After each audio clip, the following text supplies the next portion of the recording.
Chapter 7. Time eventually returned to its normal pace. Conscious thought followed soon after. The aftershocks of our union began to fade. Slowly, I loosened my hold. Bella's legs and arms were beginning to relax also. I withdrew slightly, staring deep into her eyes. I saw no pain, no disgust or accusations. The only emotions that greeted my searching eyes were amazement and wonder and adoration. "I love you, Bella," I murmured, preventing any need for a reply with a soft, lingering kiss. Her response was muffled, her eyes closed with a contented sigh. I smiled and brushed her damp hair back from her face. Victory, salvation. The taste was sweeter than ambrosia. I brushed something soft and white from her face, confused at first. A downy feather. Reality hit me like a battering ram to the stomach. I had almost... Oh, God! I groaned in pain and horror as I saw just how close I had come to destroying her, destroying us. I buried my face in her soft bosom, whispering apologies, begging forgiveness, chastising myself. Her heart spoke to me then, calling me back from the depths of my self-hate. Solid, warm, reassuring. The steady beat soothed me. She had trusted me.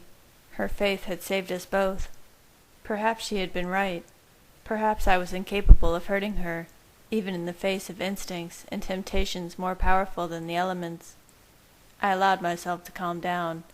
I regulated my breathing, counting seconds, then minutes. Tranquility settled like a blanket around me. Finally, my internal struggles were laid to rest, and I permitted myself a small smile. Jasper and Emmett had been wrong. There was nothing, no sensation on earth, that compared with the absolute rapture I had felt tonight. Our love-making was beyond nirvana. I hated to do it, but Bella was obviously deep in slumber. I withdrew from her then.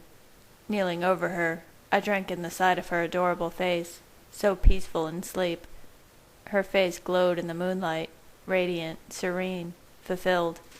Her full lips parted with a sigh, and my stone heart lurched in my chest. Ah, my Bella. I brushed my fingers delicately over her porcelain skin. A tree must have been blocking the moonlight, casting shadows across her delicate cheekbone and throat. Outside, the palms rustled in the wind, but the shadows didn't move. Cold dread snaked through my stomach. A hiss of air escaped my clenched teeth as I reassessed the aftermath of our frantic love-making with new eyes. Beneath the feathers, fresh bruises were blossoming across my love's once perfect flesh. My throat constricted in a horrified gasp. I felt numb, dead inside. My hand moved on its own, as if it belonged to a stranger. My fingers fit perfectly over one set of brilliant marks on her upper arm. I was nauseated. I wanted to vomit. The demon inside mocked me. All joy and pleasure were forgotten as I collapsed onto the bed next to her sleeping form. I clenched my eyes shut, pressing my fingers deep into my flesh, as if I could gouge the image of her desecrated body from my mind. Not even God could grant me that mercy, if he even existed. What God would allow a creature like me to walk this earth free to commit such evil? My thoughts spun into an ever-descending spiral of despair. Hours passed. Despair is its own kind of conceit. It is impossible to consider the damnation of your soul without aching for the pain that this would cause the people who have willingly linked their soul to yours. Effectively, you make yourself the center of the universe, with those who love you trapped, like celestial satellites, locked into an erratic orbit around a broken star. How do you sever those ties without sinning further, causing more pain? Would the death of that star free them to find new paths? Or would they forever be locked in that orbit, a sick parody of the order of the universe? Carlyle, my father, he had struggled with loneliness and despair himself. His unnatural battle with the twisted morality of his existence had left him alone, a solitary figure in the bleak expanse of time. He carved out his own place in heaven with a persistence and determination that I was too weak to emulate. How long did he hesitate before succumbing to the temptation of a mother's pleas? making me his companion in immortality. Esme, the most loving mother a man could ever know, younger in years, but older and wiser in so many ways. Her heart was so pure, selfless. She had given me her heart, broken from the loss of her infant son, and I had willingly filled that void. Would I break it again? Emmett, so full of passion for life, even this half-life that we led. He played the role of an older brother, teasing, bullying. However, I would always look at him as that distraught boy, mangled and barely alive, who had looked into Rosalie's eyes like a dying man catching his first glimpse of an angel's face. Rosalie. I had hurt her by my rejection. Only minutes old, she had been confused and terrified. In my anger and pride, I had thoughtlessly dismissed her. I could never fully forgive myself. A true gentleman would never have acted in that way. The decades-old guilt still gnawed at my insides. Jasper. I had seen his past, the struggles he endured as his consciousness grew and transformed his life. Before he acknowledged it, it was a festering wound. I couldn't compare my present conflict with the battle he had fought for decades, could I? But Alice had healed that wound.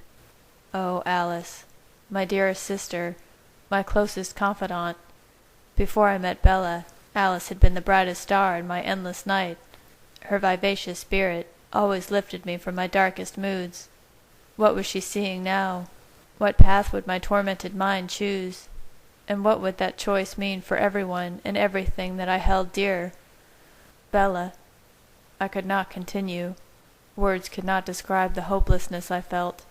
I had caused her pain from the moment I had first laid eyes on her. And now? Our lives were inextricably intertwined. Any tug on the thread of my existence affected her. I could not leave. The aftermath of my last attempt was a bitter image in my mind's eye. I could not stay. The bruises that marred her flesh were a testament to the inevitable results of that decision. And yet, stay I would. I knew this to be true. I would stay until she asked me to leave. I had promised her that much. I may be a monster. I may even be evil incarnate. But I would cling to my word. It was the closest thing to honor I had left. I was startled from my reverie by Bella's shifting in her sleep. Was she awake? How badly had I hurt her? I was impatient to know, but terrified to learn the extent of her injuries. I reached out and stroked the back of her hand. I was distressed when my frigid skin contacted hers. She felt feverish with heat. With the greatest trepidation, I gathered her into my arms, holding her gently. My heart lurched. In my stone arms, she was as fragile as blown glass. Her sweat-streaked face lay against my chest. Somehow, this didn't feel real. I was afraid for the moment when she would wake up, look into my eyes, and see the monster that lurked within. I imagined her sweet features twisting into a mask of fear and revulsion. I groaned softly. My emotional trauma was translating into true physical pain. But wasn't that just? I pressed my face into the dark locks of her perspiration-dampened hair and inhaled deeply. The familiar fire paled in comparison with the retching agony that possessed my damnable soul, but I embraced it as a small penance for my sins. I lay there, jaw clenched, for an interminable period of time. The gray light of the morning crept into the room. The new dawn finally arrived, casting brilliant light against every surface. The air around me hummed with the dazzling energy of the tropical sun. I observed this distantly, unable to feel the warmth. The sun was high in the sky before Bella stirred again. The change in her breathing was subtle. My ears registered the faintest quickening of her heart. This was it. I waited for the pain to strike her. I waited. I trailed my fingers delicately from the base of her skull to the small of her back. Knowing that she was awake, that the pivotal moment of truth was upon me, I tensed in preparation for the inevitable. Her arms tightened around my neck. I forced my breathing to remain steady. If I showed any sign of my pain, she would downplay her injuries to spare me. Oh, my love, when will you stop sacrificing yourself for this monster? My cry was silent. but potent in its torment. My fingers returned to their path, up her spine, then wandered aimlessly across the taut skin of her back. I relished these final moments of closeness. This could be the last time I could hold her in my arms. She laughed softly. Puzzled, I asked, "What's funny?" What indeed? Was this a precursor to hysterical weeping? Was there something, some clue or sign that I was missing? Her stomach growled, and she laughed again. The musical sound shimmered off the gauzy mosquito netting. "You just can't escape being human for very long." I have. For over 80 years. I was still confused. What was she trying to tell me? Was this some sarcastic way of reprimanding me for allowing myself to pretend humanity? My bewilderment only grew as she lifted her head and stared at my immobile face. I kept my eyes locked on the canopy above us, unable to turn and face her. Petrified and ashamed, I waited. I felt the shock go through her body. The sudden movements sent shivers through my core. Her breath caught in her throat.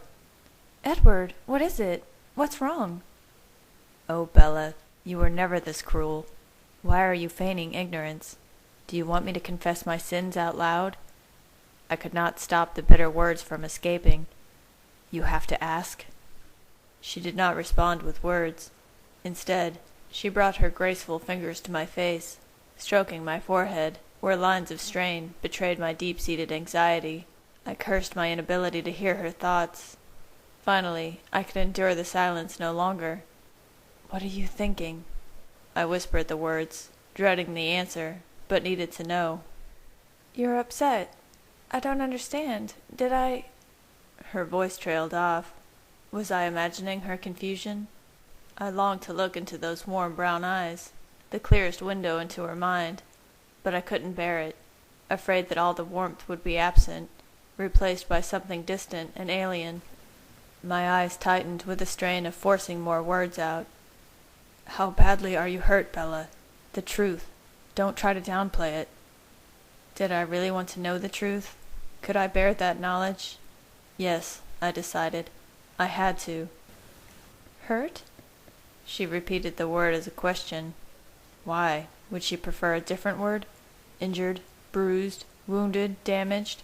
Should I go on? I clenched my teeth to trap the harsh words.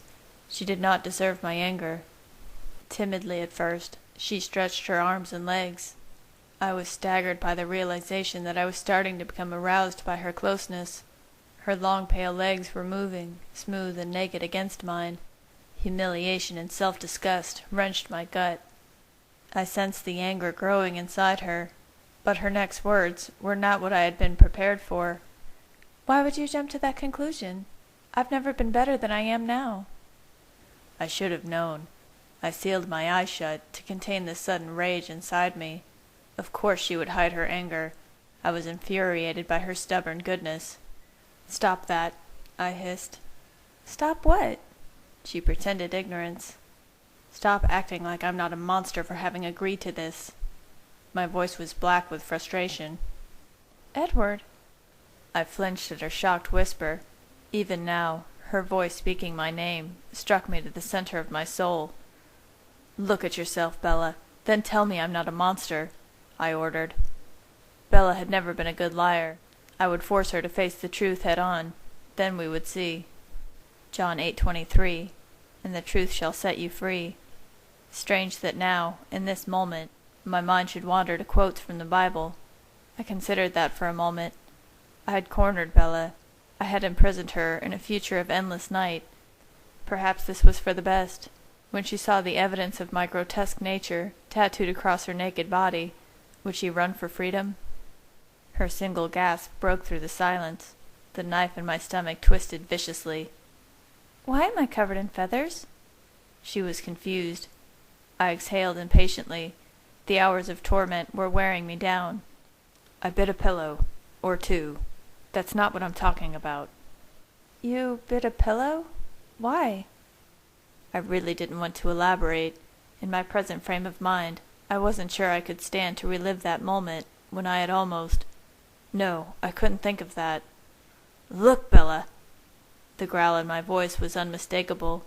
I gingerly took her hand, mindful that I needed to regain control immediately. I stretched her arm out so she could see what I saw. The ivory skin of her arm was mottled with dark purple and angry red bruises. The nausea returned. "Look at that!" I hissed. Understanding was clear on her face now, finally, but the knowledge did not bring me any relief. My pain only intensified as she continued her tentative examination. My eyes followed every movement. I had to drive the truth home.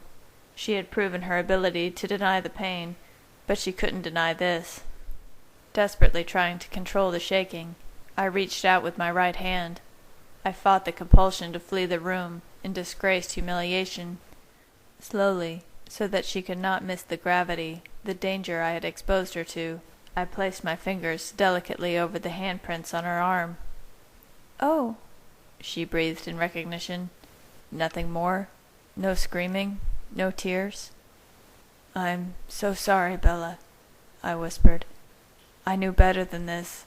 I should not have—" I couldn't stop the gurgle of self-hatred that pooled in the back of my throat. I was painfully aware of the inadequacy of my apology, even before I said it. But what else could I say? "I'm more sorry than I can tell you." Her face was blank, no thoughts or emotions. I threw my arm across my eyes to block out the image of her vacant stare.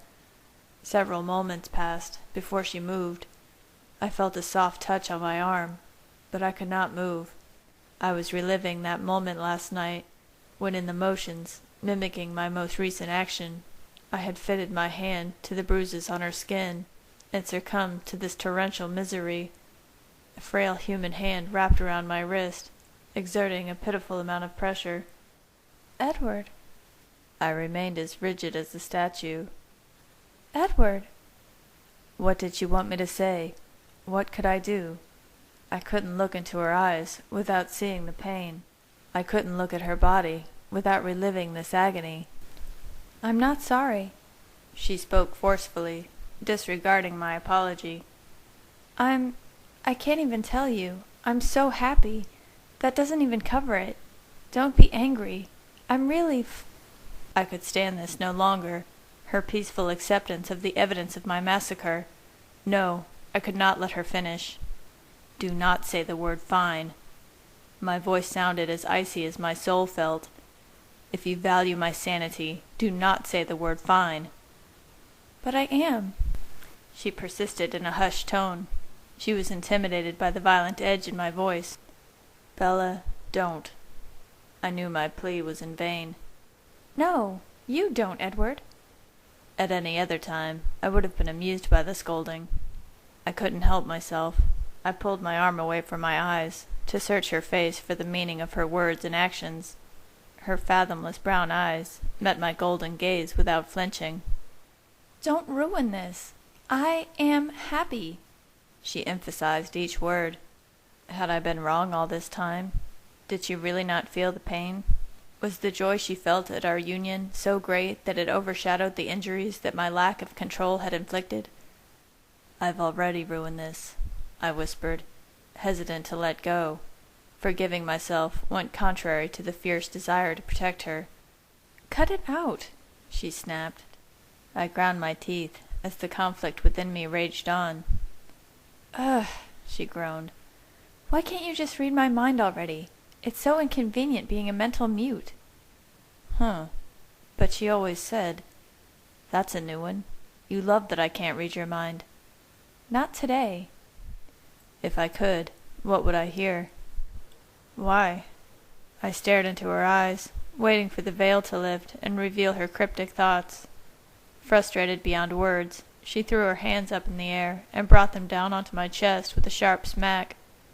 "Because all of this angst would be completely unnecessary if you could just see how I feel right now.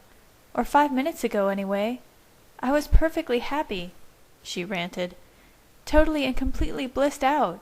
Now, well, I'm sort of pissed, actually."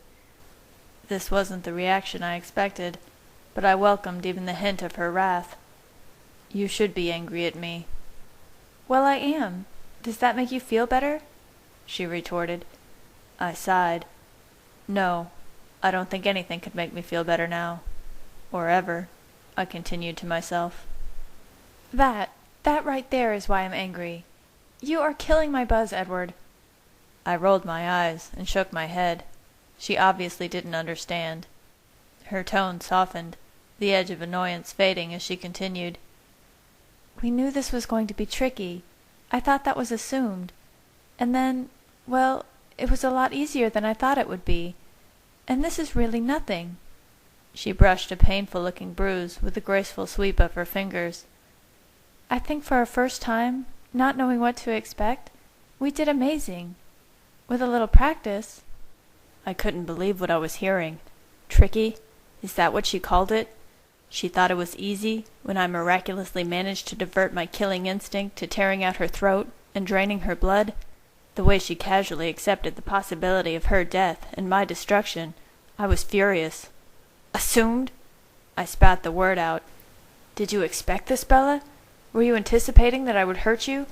Do you consider the experiment a success because you can walk away from it? Here I used the clinical term, unable to refer to our frantic coupling with tender words or amorous sentiments. No broken bones? That equals a victory? I was chilled by this revelation. How little regard she had for her safety, or my sanity. She sat silently through my tirade, waiting for me to finish. My breathing was labored. My chest felt compressed, too tight. However, confronted by her calm countenance, I could not maintain my rage. My breathing eventually slowed, and I awaited her response. I didn't know what to expect, but I definitely didn't expect how just wonderful and perfect it was. Her cheeks blushed a brilliant scarlet, and she dropped her eyes from my penetrating gaze. Her voice dropped to a whisper. I mean, I don't know how it was for you, but it was like that for me. With her eyes hidden, I was closed off from her thoughts. It was disquieting. Her response only confused me further. I brought her chin up with one finger, so I could examine her eyes again. What I saw there did nothing to calm me. Is that what you're worried about? It was difficult to speak through my clenched teeth. That I didn't enjoy myself? Just saying the words amplified my disgust for my animalistic behavior the night before. She cast her eyes down again. I know it's not the same. You're not human. I was just trying to explain that, for a human, well, I can't imagine that life gets any better than that. She stumbled through the last few words. I was mesmerized by her blush. Had I been reading her incorrectly? I mulled over the last several minutes, starting from when she had first awoken, her shyness, her quiet responses. I thought she was trying to protect my feelings, to insulate me from the damage I had wrought on her fragile figure. I had seen her silently play the martyr so many times that I had just assumed. But if what she said now was true, I had assumed wrong. Was it possible that she felt the same explosive fire and tempestuous release that had sent me soaring into heaven last night? Could she love me now, even more than before? It seems that I have more to apologize for. I dragged those words out with difficulty. I didn't dream that you would construe the way I feel about what I did to you to mean that last night wasn't, well, the best night of my existence. Flashes of heat and desire pulsed through me with this confession. But I don't want to think of it that way. Not when you were... She didn't allow me to finish. Really? The best ever? Her wondering smile tugged at my heart and made me want to cradle her in my arms. I took her face between my hands then. My touch on her lovely skin was like gossamer, as I allowed my mind to drift back to a conversation from months ago. I spoke to Carlyle after you and I made our bargain, hoping he could help me. Of course, he warned me that this would be very dangerous for you. He had faith in me, though, faith I didn't deserve.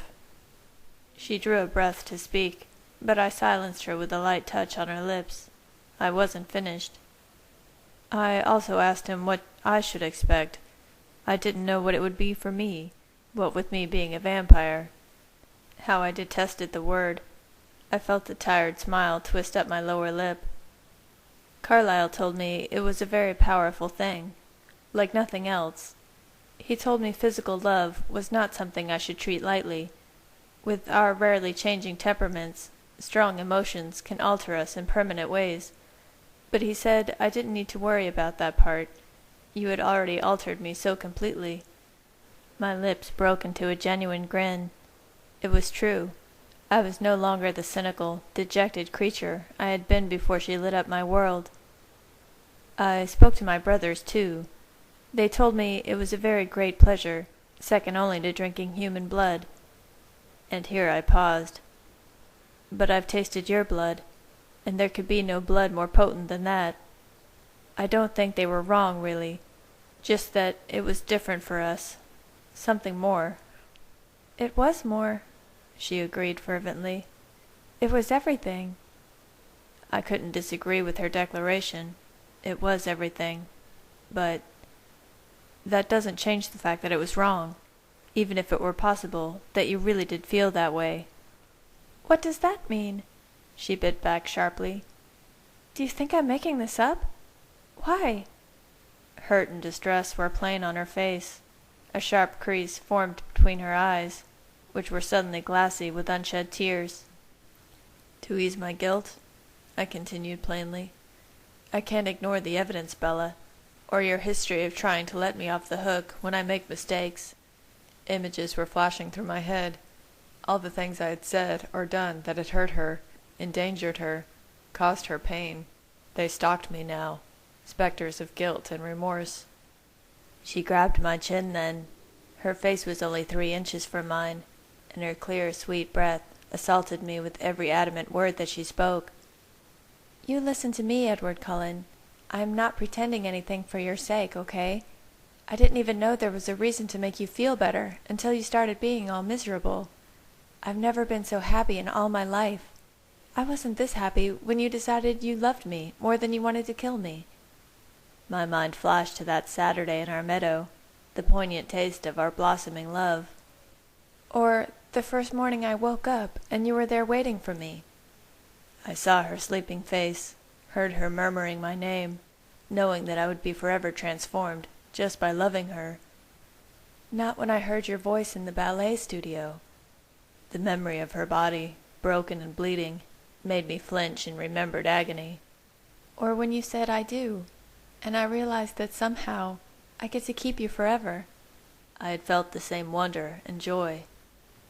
Those are the happiest memories I have, and this is better than all of those, so just deal with it. Her glaring eyes challenged me to contradict her. I didn't know where to start, or how to respond. I gently stroked the tiny frown line between her eyebrows. I'm making you unhappy now. I didn't want to do that. Then don't you be unhappy. That's the only thing that's wrong here. How did she speak with such self-assurance and confidence?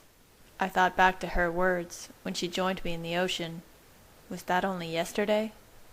I felt like I had lived through a lifetime of suffering in just one night. Don't be afraid. We belong together, she had stated. How I wished I could believe that. I took a deep breath and nodded. I would never mention any of this again. I would be a cheerful, loving companion. I would give her the most beautiful memories of our honeymoon paradise. Memories so bright that they would shine, even when remembered through her heightened vampire senses, after I changed her. This darkest of days would fade and disappear. You're right. The past is past, and I can't do anything to change it. There's no sense in letting my mood sour this time for you. I'll do whatever I can do to make you happy now. I met her suspicious look with a simple smile. My negative feelings were locked away tightly from view. I would not subject her to my pain again. Whatever makes me happy? Her voice was coy, almost seductively smooth. I stifled a grimace of discomfort. Her stomach growled in that same instant, and I snapped at the excuse to escape our bed. You're hungry.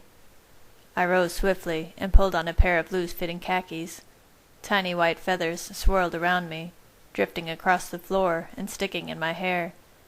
Bella sat up in bed and shook some feathers from her hair and body. I averted my eyes. uncomfortable with my thoughts. I didn't want to notice the way the light hit the curve of her hips. I didn't want to think about the burning of her scent in my throat. "So why exactly did you decide to ruin Esme's pillows?" she asked with innocent curiosity. I stared out of the window, to the glistening waves. How much did she miss last night? I ran my hand through my hair, a nervous habit, dislodging more feathers in the process. My mood was instantly darker, as I muttered, "I don't know if I decided to do anything last night. We're just lucky it was the pillows, and not you." I had said too much. Was I going to break my promise already? Control. Deep breath. I shook away the despair, and smiled at her with as much enthusiasm as I could muster. I don't know if she even heard my comment then, because I was distracted by her climbing gingerly off the large bed. She reached high above her head, stretching.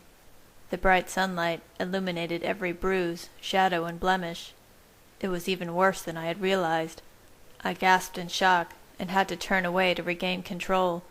My hands clenched into fists so tight that I could have crushed a steel bar into fine powder. "Do I look that hideous?"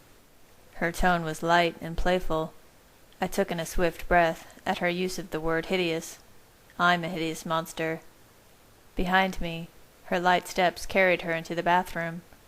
I was frozen, sure that she would see things differently now. I swallowed, gulped really, anticipating her cries or screams of horror. Moments passed, and then her groan of despair cut into me like a razor blade. I was there behind her in an instant. She was staring at her reflection with a look of dismay. I had no idea what to say or do to comfort her. "I'll never get this out of my hair." She pointed to the feathers that were plastered into her unruly hair. "You would be worried about your hair," I muttered darkly. But I stepped to her side and concentrated on pulling out the white fluff from amid the tangles. "How did you keep from laughing at this? I look ridiculous." How could I respond to that? "This isn't going to work," she sighed.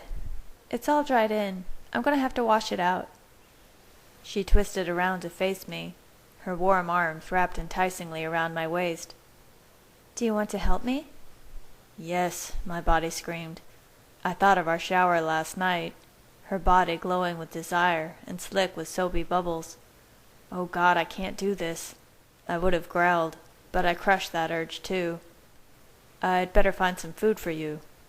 I retreated from her embrace as fast as I could without hurting her. Physically, that is. Her dejected sigh followed me with barbed stings of regret. The melodic spray of the shower carried me from the bathroom as I assessed the contents of the refrigerator. I counted backwards in my head. It was more than 20 hours since Bella's last meal. She should be fainting from hunger. I resolved to be better about providing for her basic needs.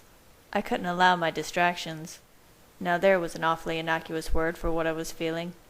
To jeopardize her health. Even though it was afternoon, I decided breakfast food was the most appropriate, and set to work preparing a bacon and cheese omelet. Emmett had ribbed me pretty hard for watching episode after episode of cooking shows on the Food Network. Rosalie was especially nauseated by the raw ingredients and smells of my first experiments in the kitchen. However, without anybody to taste the concoctions, my success was purely academic, and heretofore unproven. I threw myself into the project, satisfied that I had a productive outlet for my energy, anything to keep my mind from joining Bella in the shower. With a shaky breath, I carefully set about reconstructing the shattered restraints that I had prematurely abandoned in the height of our passion. I will not give in. I will not waver. These words became my mantra. A whisper of doubt crept up my spine. What if Bella wanted to make love again? I gulped down the cravings that made my mouth water. How would I turn her down without hurting her feelings? She had a one-track mind when it came to physical intimacy. Even before our engagement, she had challenged my self-control in ways I wouldn't have thought possible. Now that I knew the sweet abandon of possessing her body, how could I return to those chaste kisses and simple caresses? I had the skillet on the stove, with butter melting, when I heard Bella exit the shower and walk to the dresser. She took her time unpacking her clothes and accessories. I could not differentiate between the scents with the sizzling butter right beneath my nose. However, the telltale whisper of satin and silk created a tickling sensation in my lower stomach. Lecherous fool, I chastised myself. This was not going to work, but it had to. If we could only stay busy and away from the house as much as possible, I could find the strength. I heard the subtle sound of soft fabric stretching and sliding over still damp skin.